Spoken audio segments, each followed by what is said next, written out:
Kayaking, kayaking, kayaking. Kayaking is the use of a kayak for moving over water. It is distinguished from canoeing by the sitting position of the paddler and the number of blades on the paddle. A kayak is a low-to-the-water, canoe-like boat in which the paddler sits facing forward, legs in front, using a double-bladed paddle to pull front to back on one side and then the other in rotation. Most kayaks have closed decks, although sit on top, and inflatable kayaks are growing in popularity as well. History. Kayaks were created thousands of years ago by the Inuit, formerly known as Eskimos, of the northern Arctic regions. They used driftwood and sometimes the skeleton of whale to construct the frame of the kayak, and animal skin, particularly seal skin, was used to create the body.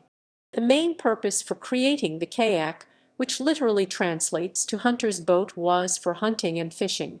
The kayak's stealth capabilities allowed for the hunter to sneak up behind animals on the shoreline and successfully catch their prey.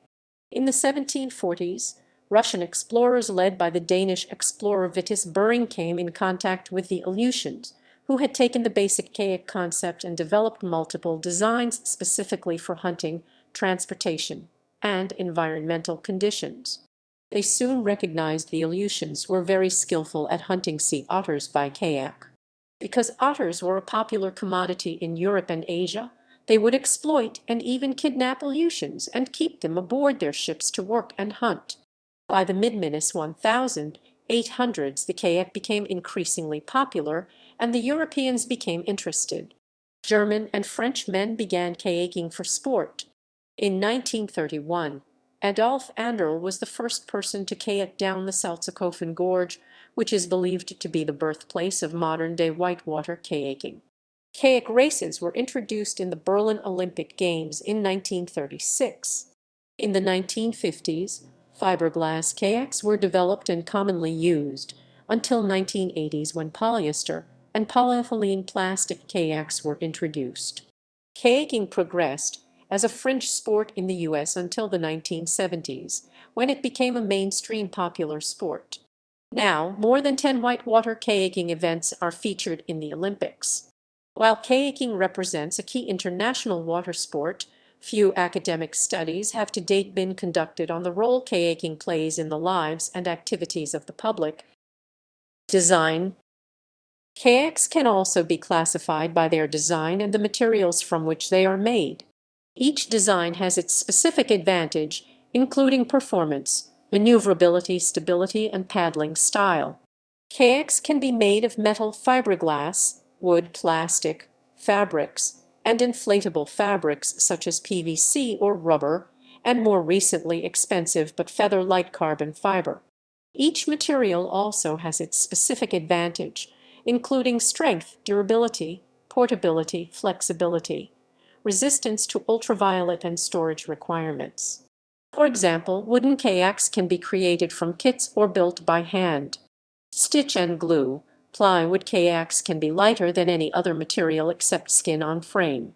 Inflatable kayaks, made from lightweight fabric, can be deflated and easily transported and stored, and are considered to be remarkably tough and durable compared to some hard-sided boats. Equipment. There are many types of kayaks used in flat water and whitewater kayaking. The sizes and shapes vary drastically depending on what type of water to be paddled on and also what the paddler would like to do. The second set of essentials for kayaking is an offset paddle where the paddle blades are tilted to help reduce wind resistance, while the other blade is being used in the water. These vary in length and also shape depending on the intended use, height of the paddler, and the paddler's preference. Kayaks should be equipped with one or more buoyancy aid, also called flotation, which creates air space that helps prevent a kayak from sinking when filled with water. A life jacket should be worn at all times, also called a personal flotation device or PFD, and a helmet is also often required for most kayaking and is mandatory for whitewater kayaking. Various other pieces of safety gear include a whistle for signaling for help, throwing ropes to help rescue other kayakers, and A diving knife and appropriate water shoes should use depending upon the risks the water and terrain pose. Proper clothing such as a dry suit, wetsuit, or spray top also help protect kayakers from cold water or air temperatures. Types of kayaks. Sit on top kayaks place the paddler in an open, shallowly concave deck above the water level. This style is usually used for non-white water activities as most find it harder to stay inside the kayak while also preventing them.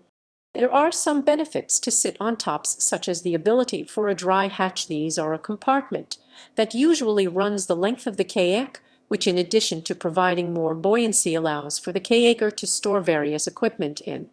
Sit on top kayaks often use through holes, which allows any water that got in the boat to make it through the deck and dry hatch to drain.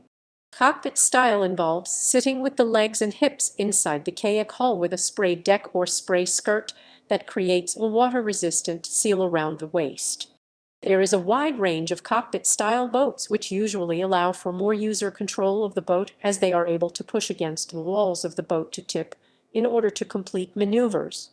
A common variant of cockpit-style kayaks are play boats. These are usually very short kayaks in which the user does tricks and maneuvers. Inflatables are a hybrid of the two previous configurations. These boats have an open deck, but the paddler sits below the level of the deck. These boats are often subject to more instability due to the way the boat sits higher in the water. They are often used in a more commercial setting. They are often affectionately called duckies. Tandems are configured for multiple paddlers, in contrast to the single-person designs featured by most kayaks. Tandems can be used by 2 or even 3 paddlers. Activities involving kayaks. Because of their range and adaptability, kayaks can be useful for other outdoor activities such as diving, fishing, wilderness exploration, and search and rescue during floods. Diving. Kayak diving is a type of recreational diving where the divers paddle to a diving site in a kayak carrying all their gear to the place they want to dive. The range can be up to several kilometers along the coastline from the launching point to a place where access would be difficult from the shore, although the sea is sheltered. It is a considerably cheaper alternative to using a powered boat, as well as combining the experience of sea kayaking at the same time. Kayak diving gives the diver independence from dive boat operators while allowing dives at sites which are too far to comfortably swim but are sufficiently sheltered. Fishing. Kayak fishing is fishing from a kayak. The kayak has long been a means of transportation and a stealth means of approaching easily spooked fish, such as cobia and flounder. Kayak fishing has gained popularity in recent times due to its broad appeal as an environmentally friendly and healthy method of transportation, as well as its relatively low cost of entry compared to motorized boats. In addition, kayaks allow greater access by their ability to operate in shallow water, getting in and out along the shoreline, and having the ability to get away from the crowds to find a more solitary environment where boats may not have the ability to do so. Ecotourism. Ecotourism based on kayak trips is gaining in popularity. In warm water vacation destinations such as Sarasota Keys, guided kayak trips take kayakers on a tour of the local ecosystem.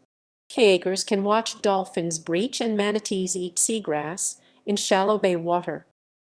Whitewater. One of the most common uses of kayaks for hobbyists is whitewater kayaking. Whitewater kayaking is when a kayaker traverses down a series of rapids.